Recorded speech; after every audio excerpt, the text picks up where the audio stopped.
Yo, hello. Welcome back. It's been a while. Can you beat Persona 3 Reload without using Personas? Part 2.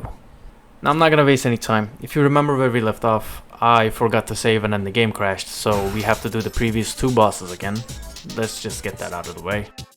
First boss is a breeze, but in the second boss, something funny happens.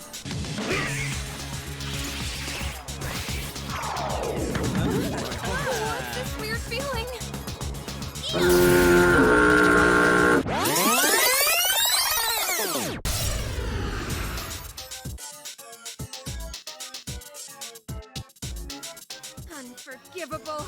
I'll never forgive you for that! And then it happens again. I've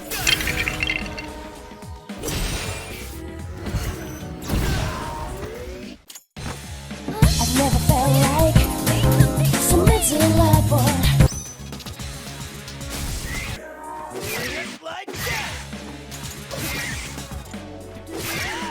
Then things are going great until they're not.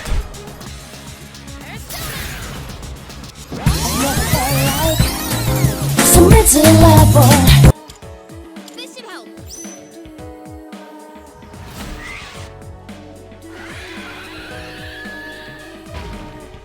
We then go back to the beach. You know that sun in the sky isn't real, right? That's an artificial sun that got sent into space back in the 1980s.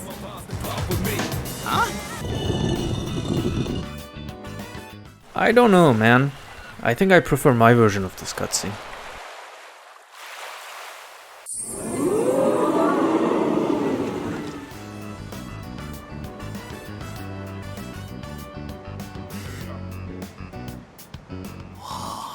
Junpei tries to talk to a woman for the first time. You've been, staring at the ocean. My name's Junpei. Then we talk to a woman for the first time. Hey, baby! Damn. I guess she doesn't like JoJo.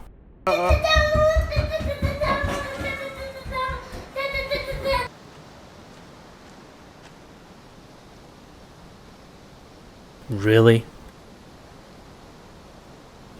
Something unspoken Riz. I don't fucking know. Fucking skibidi toilet. Who's this? And why is she hugging you? Oopsie.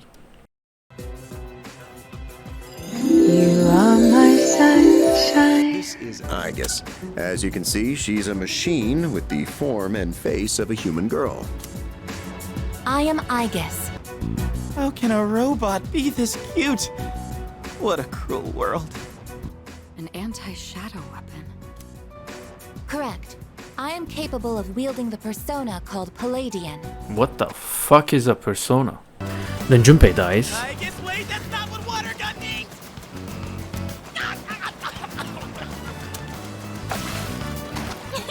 Junpei-kun is down! Alright, here's our chance for an all-out attack! Wait, time out! This here's a good thing!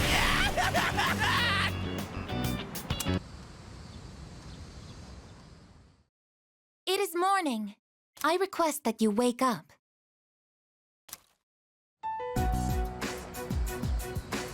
You have successfully awakened. Mission complete. Now, I guess, what exactly were you doing in my room before you woke me up? Proceeding!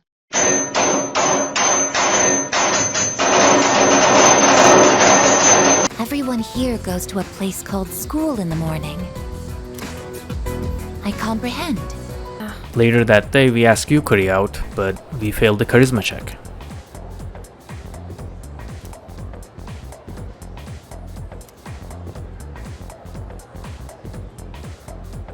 Now, in the last episode, I said I was not allowing myself to use any tier Gs except for one, because they all use personas. Now that we have Aigis on our team, we can finally see what tier G it was I was talking about. Orgia mode is Aigis just being a living weapon and basically dropping on Newcom people. There is no persona to be seen, as you can see from this clip, so I'm gonna allow myself to use it.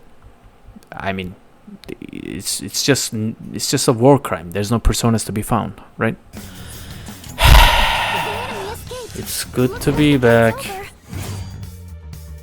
We also gain access to the Grand Clock, or whatever it's called. So that means we can level up our teammates that we don't use in battle often.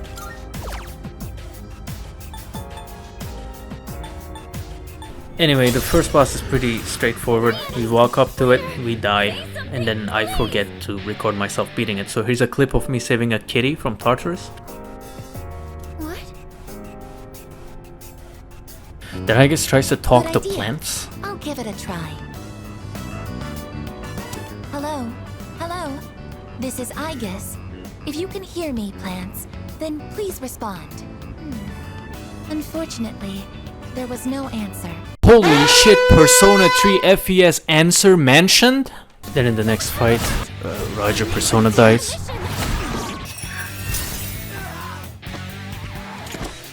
Do you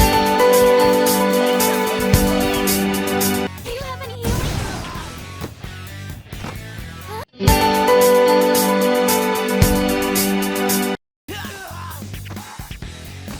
Huh? Leader, say something, please! Then we get the first showcase of Aigis nuking something. Now this is pretty self-explanatory, but I'll explain it anyway. After Aigis uses Orgia mode, she has 3 rounds where the AI will take over, and I will not be able to control Aigis. Meaning, the AI will use whatever ability or item it sees fit.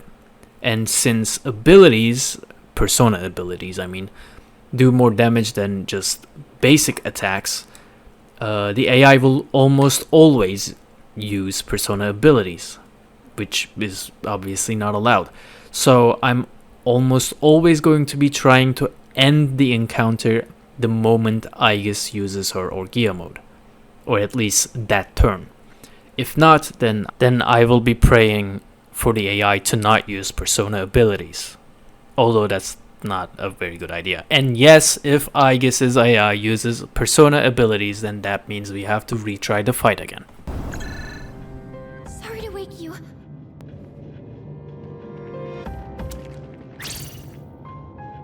Koro-chan! The next fight is pretty simple in the Tartarus. All we have to do is take the book out and then use Tetracones.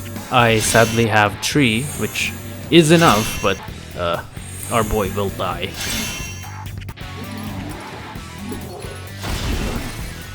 All enemies defeated! Good work out there! Now the next boss fight in Tartarus it's not tricky or hard, it's just very time consuming. One of these shadows is actually weak to pierce, which is good. Aigis does pierce damage. You can also hit him with any of the physical attacks and they will do normal damage. The other one, on the other hand, blocks 2 of the physical attacks and only can be hurt by pierce damage, which means this boss fight is just Aigis shooting and shooting and shooting and shooting all over again. Just going on for 500 turns. Then Junpei does what can only be described as the funniest possible thing ever. And then Roger Persona dies. Again. And then we nuke the boss and be done with it. Releasing all limiters! Orgia mode! We then reach the end of the Monad Passage, where an unlocked chest waits for us. Inside it, we find a Major Arcana card.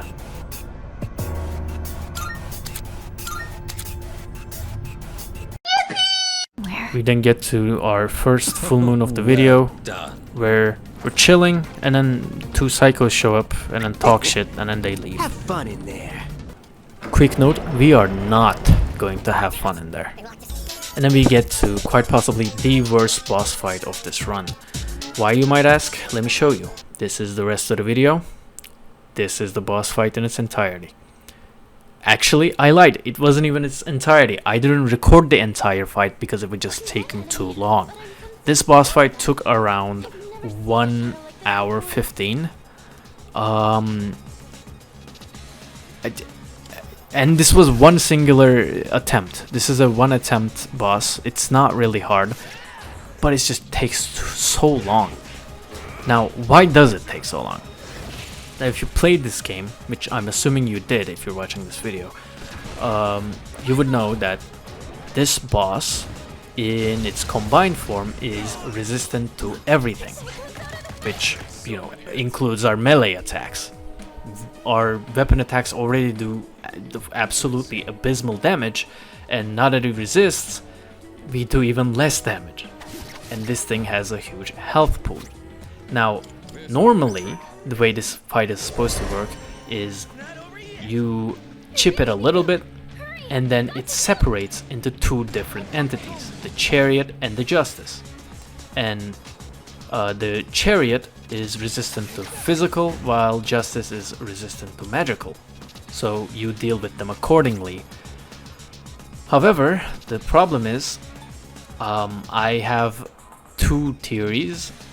You are either supposed to hit them with different types of attacks, or what I actually think is supposed to happen is you're supposed to hit them with an almighty attack. How would you hit them with an almighty attack at this level? Well, you should have a tier G that does almighty attack at this point in the game. We don't have that, or well, I mean we do, but we can't use that. And I didn't think of using a Megado Gem to test this theory out at the time, which means it will never separate, which means it will always resist our attacks. So that's why it took more than an hour to beat this guy. But it's actually kind of okay that it never separated, because the combined moveset is pretty scripted, so you can just do everything in a loop and we never run the risk of dying, basically. So I lied when I said they never separate. They do separate when it's a lethal attack, because you're supposed to kill them separately. So your lethal attack doesn't kill the enemy, it makes them separate, and then we finally end the battle.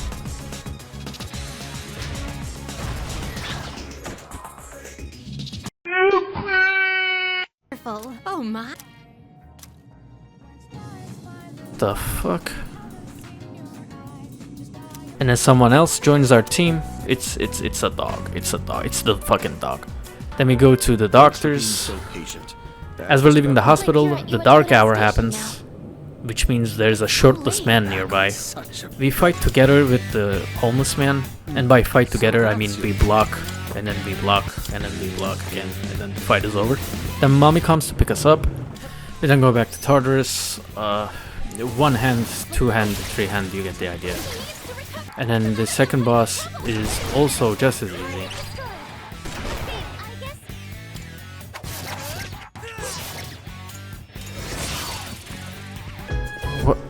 What the hell are they looking at? Why are they all staring at the wall? What's happening?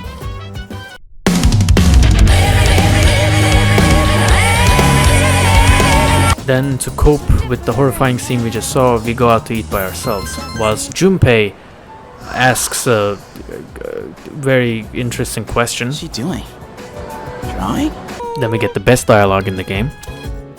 No. No means no.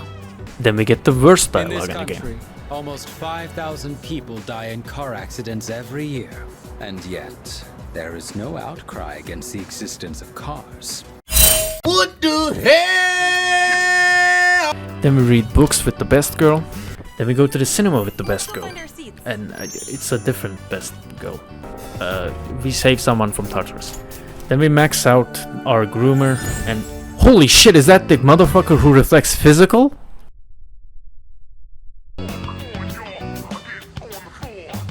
Man, if you don't shut the fuck up. And my answer We then also get the Devil Major Arcana card. We then get a new member. It's a kid. It's a fucking kid. Good thing she's not here. So, what are you working on? A drawing. Why? Hey, Fuka! Is Igus ready? ass, fat ass, fat ass, fat ass, fat ass. Say, Junpei, what do you do to make yourself feel alive? I don't know. Breathe, I guess?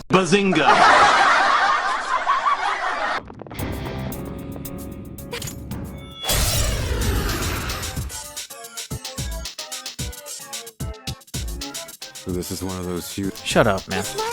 You might ask, why did you bring someone who's weak to electric to a fight where almost all attacks are electric? The answer is, I don't know. This fight is pretty easy though, because I have Samael, and Samael nullifies electric, and since this guy does almost entirely electric, we can do just all we want to him.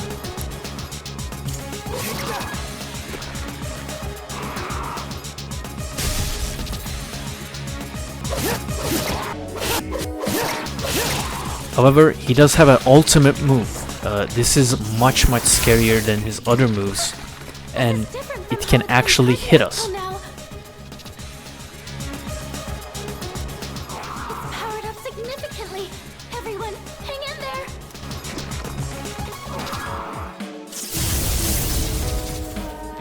I lied. And then we kill it.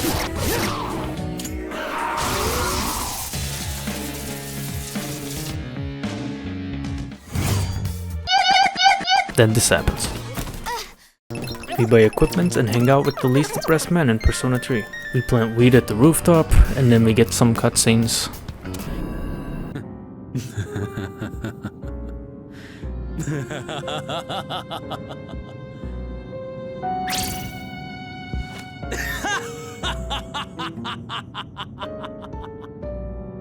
Degaya?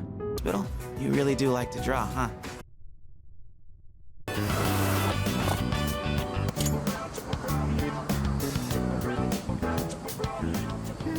I can't get out.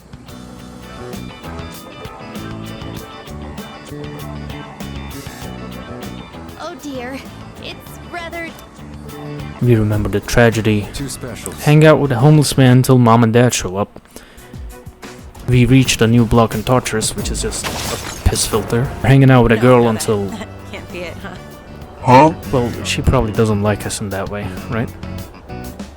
So in fear of rejection, we'll choose the safe option. Yeah, of course.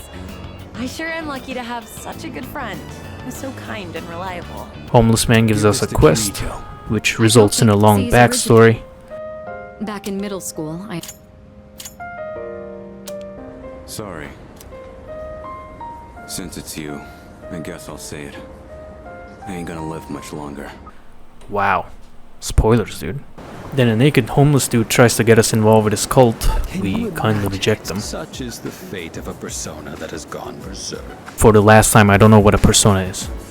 Oh, when I'm all grown up, can we get married? No,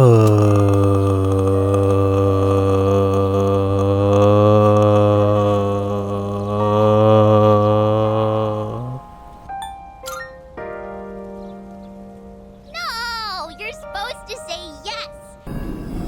And here comes the full moon.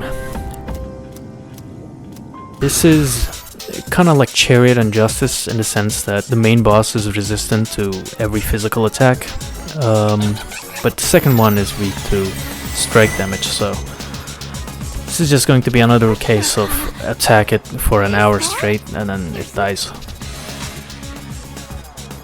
At least you can all-out attack it this time. First time ends in a very unfortunate way. You know, like fortunate. I do risk it by going for Gear mode, but it's fine because she dies next round.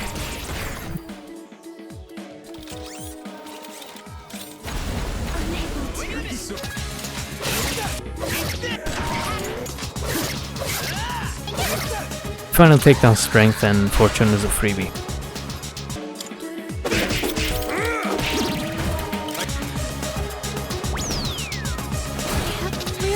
Feeling about this bloodborne.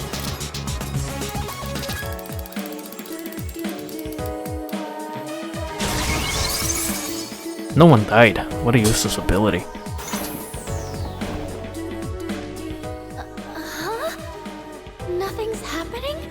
Meanwhile... And kill the second shadow as well when we're done with this.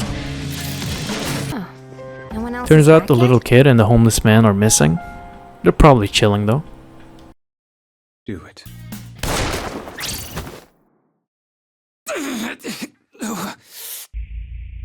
Mom.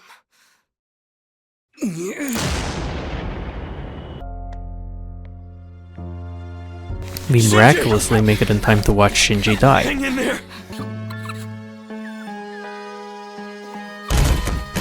Next day, Aki visits Shinji's memorial. He seems to be taking it well.